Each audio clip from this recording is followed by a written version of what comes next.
시간 우리 함께 자리에서 일어나셔서 하나님 말씀 함께 봉독하는 시간 갖도록 하겠습니다. 우리 창세기 1장의 말씀이고요. 26절에서 28절까지 말씀입니다. 창세기 1장 26절에서 28절의 말씀 우리 한 목소리 같이 합독하시겠습니다. 창세기 1장 26절에서 28절까지의 말씀입니다. 함께 같이 읽겠습니다. 시작. 하나님이 이르시되 우리의 형상을 따라 우리의 모양대로 우리가 사람을 만들고 그들로 바다의 물고기와 하늘의 새와 가축과 온 땅과 땅에 기는 모든 것을 다스리게 하자 하시고, 하나님이 자기 형상 곧 하나님의 형상대로 사람을 창조하시되 남자와 여자를 창조하시고, 하나님이 그들에게 복을 주시며 하나님이 그들에게 이르시되 생육하고 번성하여 땅에 충만하라. 땅을 정복하라. 바다의 물고기와 하늘의 새와 땅에 움직이는 모든 생물을 다스리라 하시니라. 아멘. 좋으신 아버지 하나님, 매일매일의 삶이 하나님의 은혜임을 고백합니다. 이 코로나 상황 속에서도 우리를 또한 건지시고 지키시고 또 어려움 속에서도 우리를 또한 회복시켜 주시니 감사합니다. 오늘 하나님 앞에 나아가며 귀한 예물들을 구별하여 드립니다. 드려진 예물 속에 우리 하나님의 이름이 드러나게 하시고 또한 쓰이는 곳마다 하나님의 영광이 나타나게 하시며 어렵고 힘든 시절 속에 드려진 예물이기에 더욱더 귀한 마음으로 우리 하나님 앞에 올려드립니다. 우리 하나님께서 길벗교회에 속한 모든 성도님들의 가정과 직장과 사업장을 주장하여 주시어서 아버지 하나님 매일매일 살아가는 인생 속에서 우리 하나님의 공급하심과 또한 인도하심과 형통케 하시는 은혜가 충만해질 수 있도록, 그래야 어렵고 힘든 시절 속에서도 믿음 잃지 않고 하나님 앞에 온전한 신앙인으로 살아가기에 부족함이 없도록 우리 하나님께서 세밀하게 지키시고 또한 인도하시고 아버지 하늘의 풍성한 것들로 늘 충만케 하여 주시옵소서. 오늘도 아버지 하나님 앞에 말씀을 듣기를 원합니다. 하나님께서 주시는 그 말씀들을 통해서 아버지 우리의 삶의 의미를 돌아보게 하시고 한 번뿐인 인생을 우리가 믿음으로 살아가는 과정 속에서 더 많이 고민하며 하나님의 뜻을 구하고 또한 아버지 하나님의 뜻을 분별하며 나아가는 복된 시간 되어질 수 있도록 성령 하나님 한 영혼 한 영혼의 마음 가운데 오셔서 하늘의 말씀을 들려 주시옵소서. 모든 말씀을 권하신 예수님의 이름으로 감사하며 기도드렸습니다. 아멘. 시대를 말하다 오늘 두 번째 시간이고요. 다음 주까지 좀 이어질 것 같습니다. 잠시 지난주일 말씀을 좀 복기해 볼까요? 지난주일 그런 말씀을 드렸습니다. 우리 인간이, 우리 사람이 동물의 습성을 분명 가지고 있지만 그럼에도 우리가 동물처럼 살 수 없고 또 그렇게 살아서도 안 된다는 말씀을 드렸습니다. 이유는 오늘 읽었던 창세기 1장을 통해서 나눴죠. 두 가지였습니다. 첫째는 우리가 하나님의 형상으로 지음받았다는 것입니다. 매우 중요합니다. 하나님의 형상으로 지음받았다는 것입니다. 그냥 단순히 창조된 것만으로도 의미 있는 것이지만 특별히 사람은 하나님의 형상을 지니고 있다는 것입니다. 또한 두 번째는 하나님으로부터 우리가 사는 이 세상, 또 하나님 만드신 모든 피조물들을 관리하고 다스리라고 하는 권한, 의무, 또 책임이 부여받은 그런 존재라는 것입니다. 여러분, 이것은 우리가 결코 타협할 수 없는 것이고 양보할 수 없는 것입니다. 이 인간됨의 본질, 이 바탕을 우리가 포기하고 시작한다면 전혀 다른 목적지에 도달할 수밖에 없는 것입니다. 또한 이 두 가지의 의미, 우리가 하나님의 형상으로 지음받았다는 것, 그리고 우리에게 사명이 있다라고 하는 것은 우리의 삶이요, 여러분의 삶이 전적으로 개인적인 또는 사적인 삶일 수 없다는 것을 말해줍니다. 내 인생 내 거고, 내 인생 내가 마음대로 사는 것, 그건 내 권리이고, 이렇게 말할 수 없다는 것입니다. 우리는 관계성 안에 있다는 것이고요. 특별히 그 관계성 안에서도 우리는 사명을 부여받은 자들이라는 것입니다. 하지만 현실에서는 저도 그렇습니다만 모든 그리스도인들은 우리 시대의 어떤 키워드라고 할 수 있는 이 개인주의 문화에 별 거부감이 없이 살아갑니다. 그걸 또 당연한 것으로 여기며 살아가기도 하지요. 뻔한 말씀입니다만 개인주의는 공동체보다 개인을 우선합니다. 또 물론 이것에는 다 빛과 그림자는 있는 것이죠. 관계보다는 개인주의 사회에서는 실력을 강조하죠. 그래서 사람의 인격보다는 어떤 기술이나 능력을 우선하는 그런 사회가 된 것이죠. 그리고 더 그것들은 강화되고 있습니다. 그래서 말씀드렸습니다. 개인주의의 그 정점에 있는 것이 이른바 능력주의라 말씀을 드렸습니다. 지난주에 우리가 잠깐 소개를 했었는데 오늘은 조금 장황하게 이 능력주의에 대한 이야기를 조금 먼저 해보려고 합니다. 자, 능력주의라는 것은 뭐 우리나라만의 화두는 아니에요. 지금 전 세계적인 그런 화두이기도 합니다. 자, 일단 개인주의는 이 능력주의라는 것을 정의롭고 공정한 것으로 만들어 버렸습니다. 그리고 그렇게 인정을 하고 있고 대부분의 사람들이 별 문제의식 없이 이 견해에 동의합니다. 자, 양극화 문제 또는 우리 사회 정규직, 비정규직의 문제 또는 세계적으로 있는 그 빈곤의 문제, 이 불평등의 문제의 중심에 사실은 이 능력주의라는 것이 자리하고 있다는 것입니다. 자, 능력주의에서 말하는 이 능력이라는 것을 우리가 조금은 고민해 볼 필요가 있습니다. 능력주의에서 말하는 능력. 예, 여기 지금 이제 그 합격을 하고 이제 인생의 가장 좋은 때를 보내고 있는 우리 이제 예비 대학생들이 있는데, 예, 합격을 했어요. 경쟁에서 이긴 것이죠. 예, 축하받을 만한 일이고 박수받을 만한 일인 것입니다. 그러다 보니 우리가 이 능력주의를 말할 때 이 능력이라는 것은 사실 시험 성적 또는 출신 대학을 의미합니다. 엄밀하게. 예. 그리고 현실적으로 그렇다는 것입니다. 시험 성적이나 출신 대학, 내 시험, 학교에서의 내 성적이 어느 위치고 또 내가 어느 대학을 갔느냐, 이것이 능력의 기준이 되는 것입니다. 그래서 이 엘리트 교육이 능력주의의 핵심에 있다는 것입니다.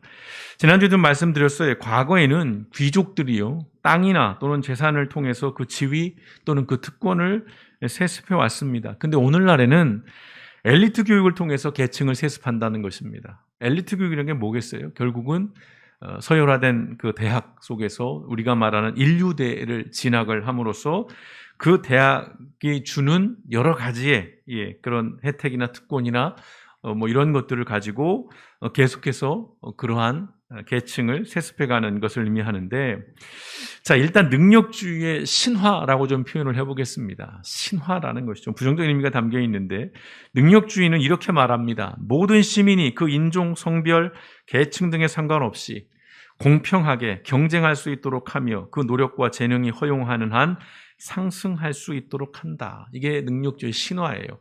좋은 말이에요. 굉장히 공정한 말이고 공평한 말인 것처럼 일단은 보입니다. 자, 모든 시민이에요. 인종, 성별, 계층에 상관없어요. 공평하게 경쟁할 수 있다는 거예요. 그래서 그 능력과 재능이 허용하는 한 상승할 수 있다는 것입니다. 내가 능력이 되면 한 달 연봉을 10억이든 20억이든 30억이든 받을 수 있다는 것이고 받아야 한다는 것이고 그것이 전혀 문제가 되지 않는다는 것입니다. 내가 능력이 된다면 내가 가진 것으로 무엇을 하든 그것은 허용되어야 하는 것이고 그것은 마땅히 인정받아야 할 일이라고 그렇게 생각을 하게 한다는 것입니다. 문제는 현실에서는 이것이 이렇게 꼭 작동하지 않는다는 것이죠. 부유하고 유력한 사람들은 이 시스템을 이용해서 자신의 특권을 영구화하는 것이고요. 전문 직업인 계급은 자신들의 유리함을 자녀에게 물려줄 방법들을 찾아내는 것입니다. 그리하여 이 능력주의를 오늘날에는 세습 귀족제로 바꿔버렸다는 것입니다. 자, 능력주의의 가장 큰 문제와 함정이 있습니다. 여러 가지가 있지만 능력주의를 우리가 경계해야 하는 가장 큰 이유는 이것입니다. 불평등을 치유하려 하지 않고 불평등을 정당화하려 한다는 것입니다. 되게 무서운 말이에요. 능력주의는 불평등을 고치려고 하지 않습니다. 개선시키려고 하지 않아요. 오히려 이 불평등을 정당화하려는 것입니다. 내가 능력이 있어 난 여기까지 온 것이야. 너는 능력이 없으니까 그 자리에 있는 거야. 이건 당연한 것이야. 이건 공정한 것이야. 이건 공평한 것이야. 이렇게 얘기를 한다는 것입니다. 그러다 보니 능력주의는 더 똑똑하고 더 많은 성취를 거둔 사람들이 그렇지 않은 사람들보다 더 가치 있다는 메시지를 사회에 심어주는 거예요. 좋은 대학에 간 사람들은 더 유능하고 더 능력 있고 더 가치 있다는 거예요. 근데 죄송합니다. 저도 지방대 출신이니까 괜찮아요. 지방대 나온 사람들은 열등하다는 거예요. 무능하다는 것입니다. 근데 여기에만 그치지 않아요. 좀 이따도 살펴보겠습니다. 자, 시험 성적이나 입사 성적이 어떤 개인의 능력과 노력의 양을 잘 보여주는 중요한 지표인 건 맞습니다. 뭐 그걸 부정하고 싶지는 않아요. 하지만 그 이면을 좀 보자는 것이에요. 부모의 문화 자본과 계층, 환경 차이와 같이 더 근본적인 어떤 경제적인 또 구조적인 불평등이 존재하는 이 현실을 부정할 수 없다는 것이에요. 그런데 능력주의를 주장하는 사람들은 이걸 가볍게 외면해 버립니다. 능력주의는 가난과 불평등, 장애와 같은 것으로 내가 능력을 쌓을 기회조차 주어지지 않는 계층들을 배려하지 않아요. 극단적인 양극화 현상을 불가피한 것으로 외면해 버립니다. 당연한 거 아니야? 모두가 다 잘 살 수 없는 거잖아. 모두가 다 합격할 수 없는 거잖아. 뭐 이런 개념들인 것이죠. 그래서 구조적인 불평등 문제에 대해서 관심을 갖지 않습니다. 어떻게든 그 경쟁에서 살아남아서 이겨서 선점하는 것, 이걸 부추기고 이것을 미덕이라고 말하고 이것이 공정한 사회라고 끊임없이 얘기할 뿐이에요. 정의론이라는 책으로 유명한 미국의 철학자 존 롤스가 있습니다. 이 사람이 이런 말을 합니다. 능력주의가 민주적일지는 몰라도 공정성에는 위배된다는 말을 합니다. 별로 좋아하지 않을 만한 그런 학자죠. 예.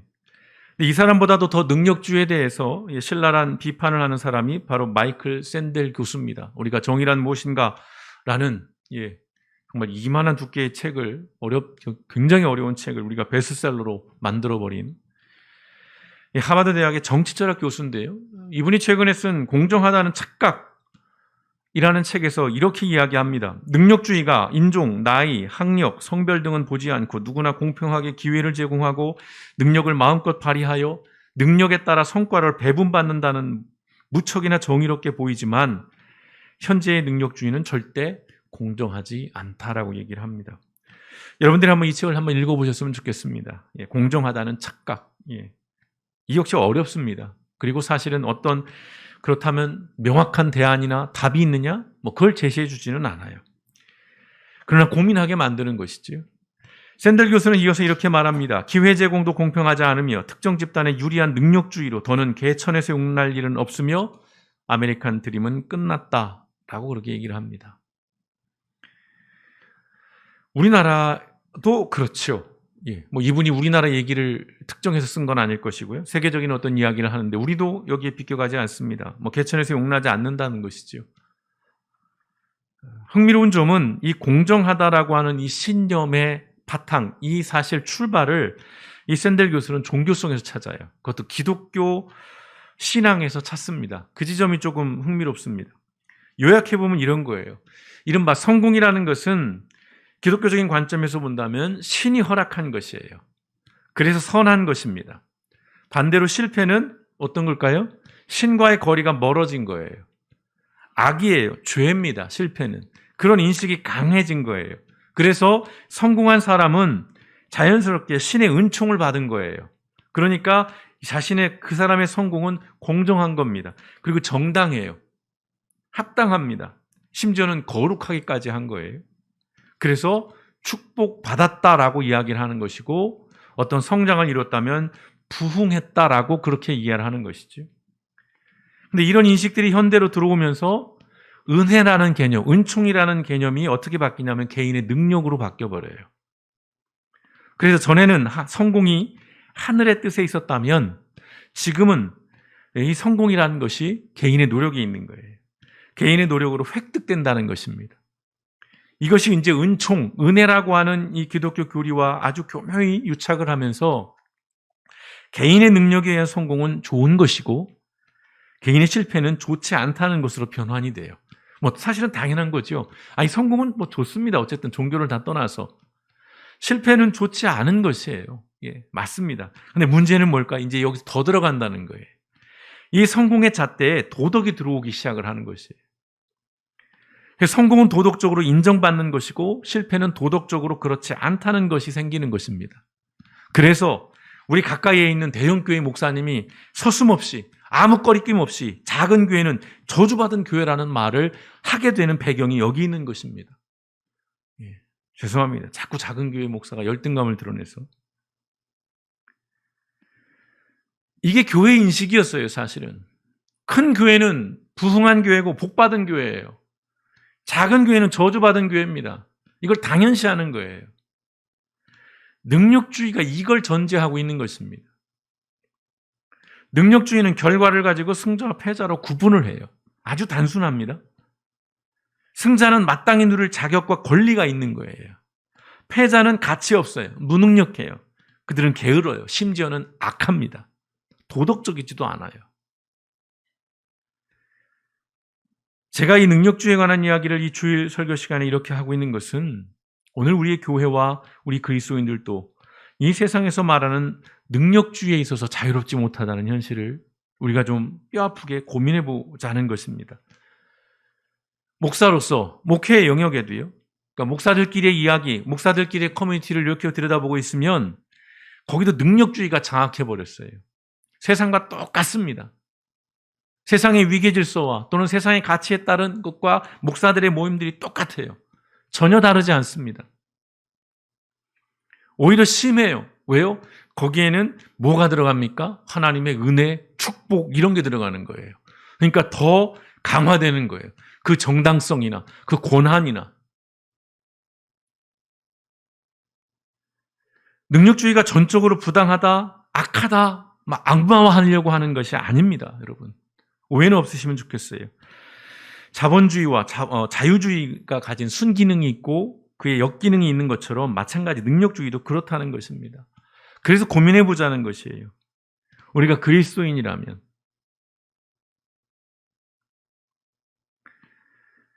능력주의가 교회와 그리스도인들 안에서도 그것이 정당한 것이고 공정한 것이고 정의로운 것이고 심지어는 그것은 하나님이 주신 복이라는 인식을 갖고 있는 이 현실에 대해서 우린 좀 고민해봐야 한다는 것입니다. 다시 말씀드립니다. 늘 그렇지만 세상은 그럴 수 있습니다. 세상은 이러한 능력주의의 원리, 원칙대로 움직여요. 그럴 수 있습니다. 그러나 교회는 그럴 수 없다는 것이죠. 그래서 저는 어떤 능력주의의 옳고 그름을 따지고 뭐 능력주의가 공정하냐 불공정하냐 이 얘기를 하고 싶은 것이 아니에요. 이것이 교회의 주된 관심이 되어서도 안 됩니다. 뭐 세상에서는 뭐 이런 걸 가지고 토론도 하고 뭐 젊은 세대, 나이 든 세대들 뭐 이렇게 모여가지고 무슨 백분 토론 이런 거 할 수 있어요. 그러나 교회는 거기에 관심을 두어서는 안 돼요. 이 능력주의 자체에 대해서 경계를 해야 한다는 것입니다. 악마화할 이유도 없지만 그렇다고 무비판적으로 수용할 이유도 없다는 것이지요. 자, 다시 말씀드립니다. 능력주의 본질은 개인의 능력과 노력에 있어요. 과정보다는 결과에 있습니다. 성공과 실패를 선과 악의 관점으로 다뤄요. 그러나 하나님은요? 하나님도 그러실까요? 하나님은 우리들을, 사람을 능력의 유무로 판단하지 않으십니다. 하나님의 성공과 실패에 대한 기준은 세상과 분명 다르다는 것입니다. 하나님은 유능한 사람에게는 상을 주시고 무능한 사람에게 벌을 주시는 분이 아니라는 것입니다. 여러분 기억하십시오. 하나님의 관점은 달라요. 자, 어떻게 다릅니까? 우리가 잘 아는 몇 가지의 이야기를 한번 해볼게요. 자, 세상은 이 예수님의 달란트 비유를 공정하지 못한 것으로 평가합니다. 달란트를 주려면 똑같이 줘야지. 왜 차등을 두느냐? 왜 차별을 하느냐? 이런 관점으로 접근을 해요. 그래서 이 비유의 말씀을 공정하지도 공평하지도 않다라고 말해요. 또한 세상은 예수님의 포도원 품꾼의 비유도 부당하다고 얘기해요. 불평등하다고 말합니다. 어떤 자본주의에 맞지 않는 것이라고 얘기를 해요. 시장의 원리에도 맞지 않는다라고 얘기합니다. 왜요? 오전 6시부터 일한 사람과 오후 5시에 와서 1시간 일한 사람에게 동일한 일당, 동일한 임금을 주는 것에 대해서 세상은 굉장히 불편하게 여깁니다. 그리고 아주 부당한 것으로 여겨요. 근데 예수님은 뭐라고 말씀하셨어요? 이 일에 대해서 이것은 불편부당이라고 얘기를 합니다. 치우침이 없다는 얘기예요. 세상은 불편하고 부당하게 여기지만 예수님은 불편부당이라고 말씀합니다.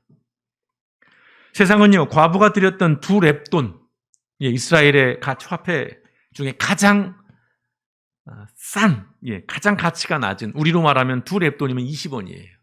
20원. 그 20원의 헌금을 작은 것이라고 말하지만 예수님은 가장 많이 헌금했다고 평가하십니다. 그렇다고 여러분이 20원 헌금하시면 안 됩니다. 자, 세상은 예수님의 탕자의 비유를 또한 부당하게 여겨요. 아버지의 유산을 미리 받아서 그것을 탕진한 아들에게 잔치를 베푸는 것이 말이 되냐? 공정하지 못하다. 특별히 큰아들이 그런 마음을 가지고 있죠. 그래서 예수님은 그 큰아들의 비판이 정당하지 않다라고 말합니다. 세상은 예수님의 그 잃은 양의 비유를 비효율적이고 비경제적인 것이라고 말을 해요. 겨우 한 마리 양을 찾기 위해서 그렇게 많은 시간과 힘을 쓰고 더구나 그 한 마리의 양을 찾은 후에는 잔치까지 벌이는 거예요. 그 양 한 마리의 값보다 더 많은 돈을 들여서 잔치를 벌이는 거예요. 이걸 이해하지 못합니다. 99마리를 지키면 되는 것이지 한 마리를 위해서 왜 그렇게 많은 비효율적인 그런 쓸데없는 지출을 하느냐라고 얘기를 하는 것이죠. 또한 세상은 어린아이를 무능하다고 얘기합니다. 무시해요. 가치 없게 여깁니다. 그러나 예수님은 어린아이를 귀하게 여기셨어요. 내게 오는 것을 금하지 말라라고 말씀하셨습니다. 자, 성경에 나오는 이야기예요. 예수님이 하신 비유의 말씀들입니다. 이 말씀들을 관통하는 한 단어가 있다면 여러분 뭐라고 생각하십니까? 달란트 비유든 포도원 품꾼의 비유든 탕자의 비유든 잃어버린 양에 대한 비유든 두 렙돈 헌금에 대한 이야기든 또는 어린아이에 관한 이야기든 예수님의 이 말씀을 관통하는 한 단어는 결국은 사람이에요. 교회가 이걸 자꾸 놓칩니다. 제가 그래서 누누이 말씀을 드립니다. 하나님을 귀하게 여기고 예수님을 귀하게 여긴다고 말하면서 정작 사람을 놓쳐요. 사람을 잃어버리고 있습니다. 세상이 이해할 수 없는 예수님의 이 비유들, 비경제적이 공정하지 않고 불평등하고 굉장히 치우쳐져 있는 합리적이지도 않고 효율적이지도 않은 이 이야기들의 핵심에 그것을 관통하는 단어는 사람이에요. 그러나 세상은 정확하게 이 사람을 빼버립니다. 그 사람을 제외시켜버려요. 그래서 하나님의 관점과 세상의 관점은 결코 양립될 수 없다는 것입니다. 예수님 말씀하십니다. 마가복음 10장 43절에서 45절 같이 읽어보겠습니다. 시작. 너희 중에 누구든지 크고자 하는 자는 너희를 섬기는 자가 되고 너희 중에 누구든지 으뜸이 되고자 하는 자는 모든 사람의 종이 되어야 하리라. 인자가 온 것은 섬김을 받으려 함이 아니라 도리어 섬기려 하고 자기 목숨을 많은 사람의 대속물로 주려 함이니라. 아멘. 누가복음 14장 11절입니다. 같이 읽어보겠습니다. 시작. 무릇 자기를 높이는 자는 낮아지고 자기를 낮추는 자는 높아지리라. 능력주의 관점에서 오늘 마가복음 10장과 누가복음 14장의 말씀은요, 터무니없는 얘기, 택도 없는 얘기.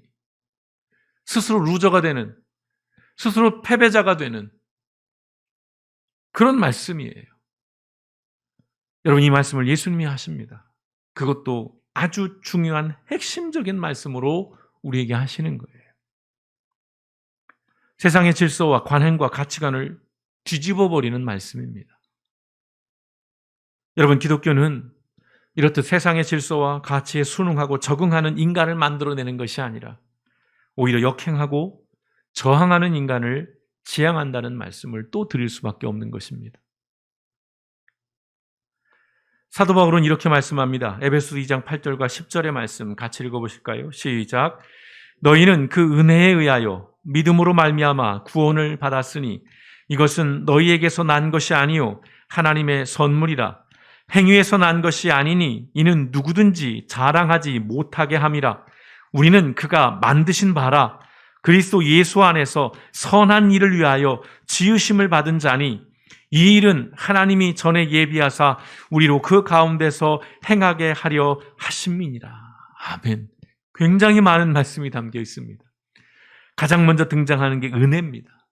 믿음보다도 먼저 은혜라는 게 등장해요. 은혜에 의해서 우리에게 믿음이 주어졌고 그 믿음으로 말미암아 구원을 받았다는 것입니다. 누누이 말씀드립니다. 구원이라는 건 내가 쟁취하는 게 아니에요. 100일 금식 기도를 한다든가 또는 1000번 번제물을 드리는 것으로 그런 것으로 내가 구원을 이뤄내는 것이 아니라 은혜입니다. 은총인 거예요. 내 능력, 내 힘이 아닙니다. 그걸로 구원을 받았다는 거예요. 그래서 그것을 하나님의 선물이라고 말해요. 왜요? 행위에서 난 것이 아니라는 것이죠. 그 이유가 뭡니까? 누구든 자랑하지 못하게. 내가 이렇게 능력이 있어. 내가 이렇게 잘났어. 나 방언도 할 수 있고, 나 방언 통역도 할 수 있고, 난 예언도 하고, 나는 병도 고치고. 그거 자랑거리가 아니라는 거예요. 자랑하라고 그거 준 거 아니라는 겁니다. 은혜예요, 은혜. 선물로 준 거예요. 그러면서 뭐라고 말해요? 우리는 그가 만드신 바라는 겁니다. 다시 한번 이야기하는 거예요, 사도 바울이. 우리의 기원에 대해서, 우리의 존재의 의미에 대해서. 그런데요, 하나님 우리를 만드셨어요. 그러니까 뭘 왜 만드셨어요? 예수 그리스도 안에서. 그리스도 예수 안에서 선한 일을 위하여 지으심을 받았다는 겁니다.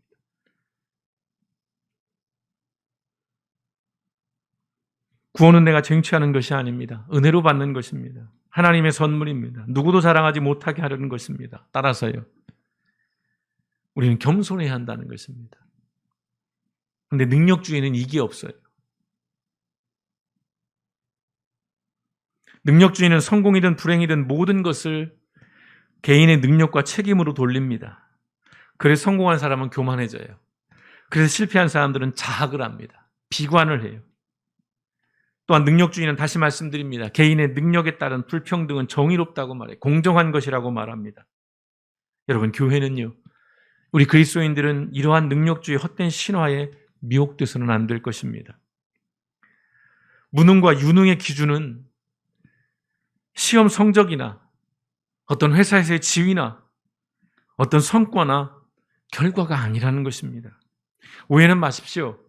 여러분이 이뤄낸 성취들을 다 무능한 것, 누군가가 이뤄낸 그 화려한 것들을 다 헛된 것이라고 말씀드리는 것이 결코 아닙니다. 진짜 능력이 뭔지를 고민해보자는 것입니다. 물론 세상에서는 이 진짜 능력을 능력이라고 말하지 않습니다. 쓰잘데없는 것이라고 말합니다. 하나도 써먹을 데가 없는, 경쟁력은 1도 없는 것으로 말합니다.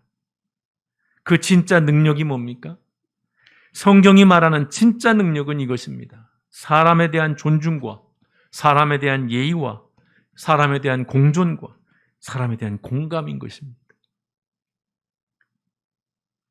예수님이 오셔서 보여준 삶의 모습이 이것이에요. 그런데 우리는 그 예수님이 오셔서 보여준 모습들 속에서 이걸 다 지워버리고 능력이라고 하는 것에 우리도 함몰됩니다. 우리는 대신 능력이라고 안 하죠. 부흥이라고 말합니다. 축복이라고 말합니다. 심지어는 은혜라고 말합니다. 그럼 그렇게 많은 은혜를 받았으면 더 겸손하고 더 낮아져서 그렇게 많이 이룬 것을 가지고 섬기며 살아야 될 사람들이 그것으로 자랑질을 합니다. 그것으로 서열을 매깁니다. 그게 어찌 은혜일 수 있습니까? 그것이 어찌 하나님이 주신 축복일 수 있습니까? 그건 하나님을 모욕하는 것이에요. 하나님을 조롱하는 것입니다. 그럼 아무것도 이루지 말라는 말씀이 아니에요. 핵심이 뭡니까? 겸손하라는 거예요. 그리고 내게 그러한 능력이 주어졌다는 것의 의미가 무엇인지를 고민해보자는 것입니다. 사도 바울도 얘기하잖아요. 선한 일을 위해서 그러한 은혜가 주어졌다는 것입니다. 오늘 우리의 교회와 그리스도인들이 잃어버리고 있는 능력이 바로 이런 능력입니다. 여러분, 능력주의 함정을 경계하십시오. 요즘 계속해서 이 능력주의에 대한 이야기들, 공정과 불공정에 대한 이야기들, 그러면서 어떤 정규직과 비정규직에 대한 이야기들, 끊임없는 계층과 어떤 이런 계급 간의 어떤 다툼들, 갈등들 속에서 우리 교회와 그리스도인들도 너무 쉽게 이 능력주의 가진 그 신화의 바탕에서 판단하고 평가합니다. 성경은 분명히 말씀해요. 성공이라고 해서 성공이 아니고 실패라고 해서 실패가 아니라는 것이잖아요. 살고 싶으면 죽으라는 것이에요.